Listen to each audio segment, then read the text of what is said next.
अक्कलकोट म्हटलं की आपल्याला दत्त संप्रदायातील महापुरुष स्वामी समर्थ यांचीच आठवण होते। स्वामी समर्थांचा भक्त परिवार हा जगभर पसरला आहे। जगभरातून लाखो भाविक स्वामींच्या वास्तव्यामुळे पुनीत झालेल्या वटवृक्ष देवस्थानला तसेच त्यांच्या समाधी स्थानास भेट देण्यासाठी अक्कलकोटात येत असतात। परंतु अक्कलकोटची ओळख याहून अधिक आहे। पार 18व्या शतकापर्यंत आपल्याला मागे जायला हवं आणि हा इतिहास समजून घ्यायला हवा।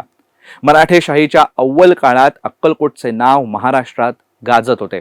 याला कारण होते अक्कलकोटकर भोसले घराणे आणि त्यांचं अक्कलकोट संस्थान। या घराण्यातील अनेकांनी आपल्या शौर्याने मराठी साम्राज्य उभारणीमध्ये तसेच नंतर इंग्रजी अंमलात देखील आपल्या कल्पकतेने मोठं योगदान दिलं होतं। याच घराण्याला नंतर स्वामी समर्थांचा वर्धहस्त देखील लाभला। याच घराण्याच्या इतिहासाचा, त्यांच्यातील कर्तृत्ववान व्यक्तिमत्वांचा, थेट इंग्लंडच्या राजघराण्याच्या बर्मिंगहॅम पॅलेसशी मेळ खाणाऱ्या त्यांच्या राजवाड्याचा आणि या राजघराण्याच्या एका वैशिष्ट्यपूर्ण छंदामुळे तयार झालेल्या आशियातील सर्वात मोठ्या शस्त्र संग्रहालयाचा आढावा घेऊया। आडवाटेवरचा महाराष्ट्र या मालिकेत ऐकूया अक्कलकोटच्या राजघराण्याची गोष्ट। नमस्कार, मी हर्षद वैद्य, कॅमेरामन रोहित सह हिंदुस्तान पोस्टमध्ये आपलं स्वागत करतो। सुरुवात या संस्थांच्या स्थापनेपासून करूया। गोष्ट आहे 1707 या वर्षाची। औरंगजेबाच्या मृत्यूनंतर त्याच्या मुलांमध्ये वारसा युद्ध सुरू झालं। संभाजी महाराजांच्या मृत्यूनंतर महाराणी येसूबाई आणि त्यांचा मुलगा शिवाजी उर्फ शाहू हे मुघलांच्या कैदेत पडले होते। औरंगजेबाच्या मृत्यूच्या वेळी शाहूंचा ताबा हा औरंगजेबाचा तिसरा मुलगा आझमशाह याच्याकडे होता। मराठ्यांमध्ये भांडणं लावण्याच्या उद्देशाने आझमशहाने शाहूंना कैदेतून मुक्त केले। त्यानंतर शाहू महाराष्ट्रात यायला लागले। हळूहळू मराठी सरदार त्यांच्या पक्षात यायला लागले होते। याच काळात त्यांच्यावर विरोधी लोक, त्यांच्यावरती चाल करून येणारे लोक सुद्धा होते। अशातच दौलताबाद जवळच्या पारद गावचं प्रकरण उद्भवलं। या गावचा पाटील शहाजी लोखंडे हा शाहूंच्या विरोधात होता। शाहूंचा तळ या गावाजवळ पडलेला असताना त्यांच्यावर या पाटलाने हल्ला केला। शाहूंच्या सैन्याने या पाटलाचा सैन्याचा पराभव केला आणि या पाटलाला मारून सुद्धा टाकलं। यानंतर या मृत पाटलाची विधवा बायको तिच्या छोट्या मुलाला घेऊन शाहूंच्या भेटीला आली। तेव्हा तिने तो मुलगा शाहूंच्याच पायी घातला। शाहू महाराजांनी या मुलाला जवळ ठेवले, त्याचा मान राजपुत्रासारखाच ठेवला। या मुलाचे नाव फतेसिंग भोसले असे ठेवले। शाहूंची एक राणी असलेल्या वीरूबाईंकडे या फतेसिंगांची जबाबदारी देण्यात आली। तिनेच त्यांचा सांभाळ देखील केला। जाणत्या वयात आल्यावर फतेसिंहांनी कर्नाटक वगैरे प्रांती मोहिमा केल्या। 1740 मध्ये जेव्हा वीरूबाईंचा मृत्यू झाला तेव्हा त्यांच्या खर्चासाठी तोडून देण्यात आलेला अक्कलकोट परगणा हा फतेसिंहांस देण्यात आला। या अशा रीतीने अक्कलकोटकर भोसले घराण्याची सुरुवात झाली। अक्कलकोट हे नवीन संस्थान झालं।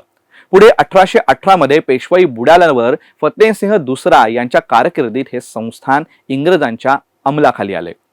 यानंतर येऊ थेट मालोजी राजे दुसरे यांच्या काळात। त्यांचा कार्यकाळ हा 1857 ते 1870 हा होता।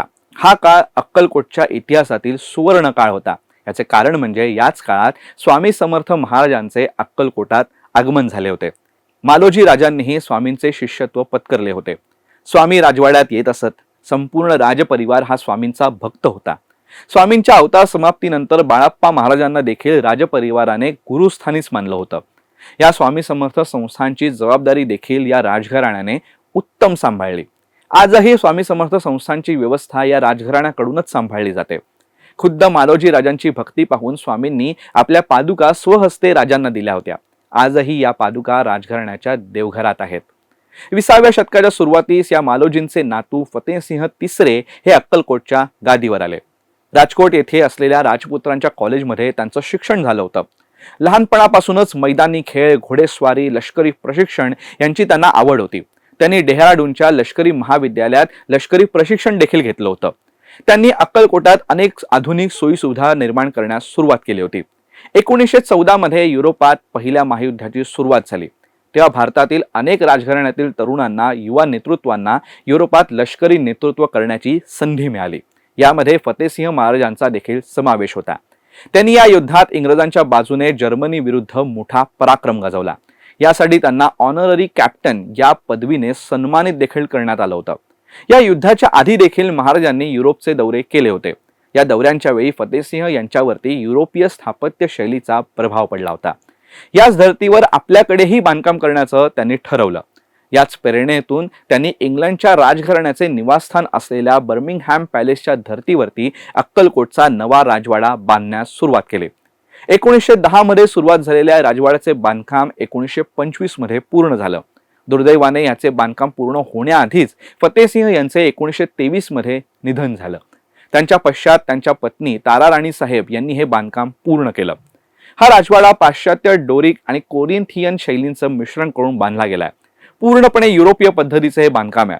उंच मनोरे, हवा खेळती राहण्यासाठी बांधलेल्या खिडक्या, सज्जे खास कुठल्या तरी पाश्चात्य राजवाड्याचीच आठवण करून देतात. प्रत्येक युरोपीय इमारतींची ओळख असलेला क्लॉक टॉवर देखील या राजवाड्याला आहे. या फतेहसिंहांना अजून एक छंद होता, तो म्हणजे शस्त्रास्त्रांचा संग्रह करण्याचा. या फतेहसिंहांनी तब्बल 2-3 शतके जुन्या शस्त्रास्त्रांपासून ते आधुनिक शस्त्रास्त्रांपर्यंतच्या शस्त्रांचा संग्रह केलेला आहे. 1100हून अधिक तलवारी, ज्यात मुघलकालीन, शिवकालीन, पेशवेकालीन तसेच युरोपीय पद्धतीच्या तलवारींचा समावेश आहे. तसेच 200हून अधिक बंदुका, त्यात 52हून अधिक पिस्तुले, 23 लहान मोठ्या तोफा यांचा सुद्धा या शस्त्रसंग्रहात समावेश आहे. याशिवाय बिचवे, कट्यारी, खंजीर, गुप्ती, भाले ही पारंपरिक शस्त्रास्त्रे तर असंख्य आहेत. याचबरोबर या राजघराण्यातील पुरुषांनी शिकार केलेली जंगली जनावरे पेंढा भरून ठेवलेली आहेत. शिरस्त्राणे, चिलखते यांसारख्या गोष्टी देखील या शस्त्रागारात आहेत. आशियातील सर्वात मोठा खासगी शस्त्रास्त्र संग्रह म्हणून याची ओळख आहे. याआधी हा संग्रह जुन्या राजवाड्यात होता, परंतु 2002 मध्ये हा संग्रह नवीन राजवाड्यात हलवण्यात आला. या अक्कलकोट राजघराण्याची अजून एक ओळख म्हणजे आपल्या भारताचे बोधवाक्य असलेलं सत्यमेव जयते ही या राजघराण्याची राजमुद्रा होती. ही देखील या घराण्याची एक वैशिष्ट्यपूर्ण ओळखच आहे. महाराष्ट्राच्या जडणघडणीत अनेक घराण्यातील महापुरुषांचं योगदान आहे. यात महाराष्ट्रातील संस्थानिकांचा देखील वाटा आहे. अक्कलकोट सारख्या थोड्याशा दुष्काळी भागात वसलेल्या या छोट्या संस्थानाने महाराष्ट्राला आणि देशाला अनेक बहुमूल्य देणग्या दिल्या आहेत. स्वामी समर्थांच्या कृपा छत्रात बहरलेल्या या संस्थांचा इतिहास अनुभवण्यासाठी अक्कलकोटला भेट द्यायलाच हवी. हा व्हिडिओ तुम्हाला कसा वाटला हे कमेंट बॉक्समध्ये नक्की सांगा.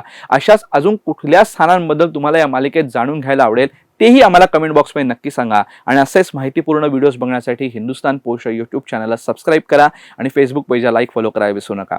धन्यवाद.